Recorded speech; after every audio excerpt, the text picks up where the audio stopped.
നാളികേരം അരച്ചെടുത്തിട്ടുണ്ട്. ഇനി നമുക്ക് തക്കാളിയും മുരിങ്ങക്കായും വേവിക്കാൻ വെക്കാം. അതിലോട്ട് വേവനാശയായ വെള്ളം ഒഴിച്ചിട്ടുണ്ട്.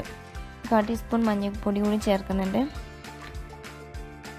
കുറച്ച് ഉപ്പും കൂടെ ചേർക്കുന്നുണ്ട്. നമുക്കിതൊന്ന് അടച്ചു വെച്ച് വേവിക്കാം.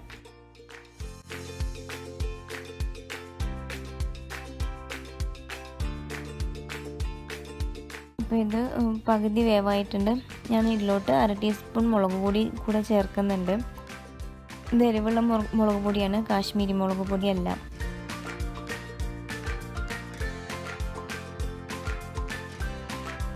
നമുക്കിനി ഇതിലോട്ട് നേരത്തെ വേവിച്ച് വെച്ച പരിപ്പ് കൂടെ ചേർക്കാം. നന്നായി ഇളക്കി കൊടുക്കാം.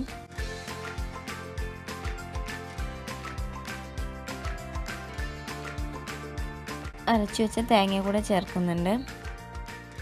ഇപ്പോൾ നമുക്ക് ഗ്രേവിക്ക് ആവശ്യമായിട്ടുള്ള വെള്ളം ഒഴിക്കാം. തേങ്ങ അരച്ചെടുത്ത പാത്രത്തിൽ തന്നെ വെള്ളം ഒഴിച്ചിട്ട് ഇതിലോട്ട് ഒഴിക്കാവുന്നതാണ്. കുറച്ചുകൂടെ ഉപ്പ് ചേർക്കുന്നുണ്ട്. ഇതെല്ലാം കൂടി ഒന്ന് നന്നായി തിളക്കട്ടെ. ഈ സമയത്ത് ഉപ്പൊക്കെ നോക്കാട്ടോ.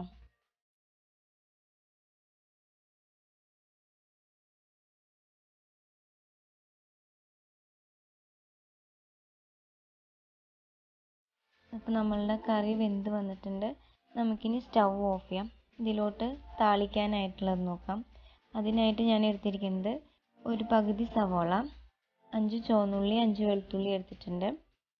പിന്നെ 1 ടീസ്പൂൺ കടുക്, 1 ടീസ്പൂൺ ജീരകം, വറ്റൽമുളക്, കറിവേപ്പില, മല്ലിയില. നമ്മുടെ പാൻ നന്നായി ചൂടായിട്ടുണ്ട്. നമുക്ക് വെളിച്ചെണ്ണ ഒഴിച്ചു കൊടുക്കാം. ആദ്യം ജീരകം ചേർക്കാം. ഇനി അതിലോട്ട് കടുക് ചേർക്കാം.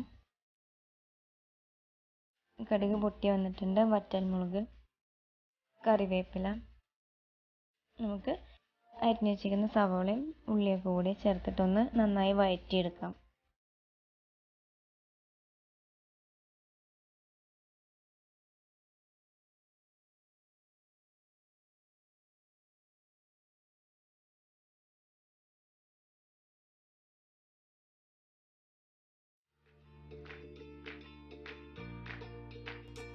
ഇത് നന്നായി വഴറ്റി വന്നിട്ടുണ്ട്.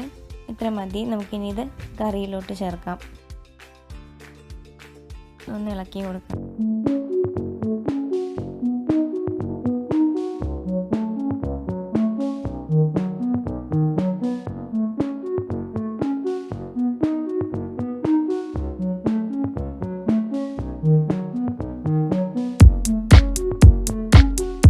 റെസിപ്പിയായിട്ട് വീണ്ടും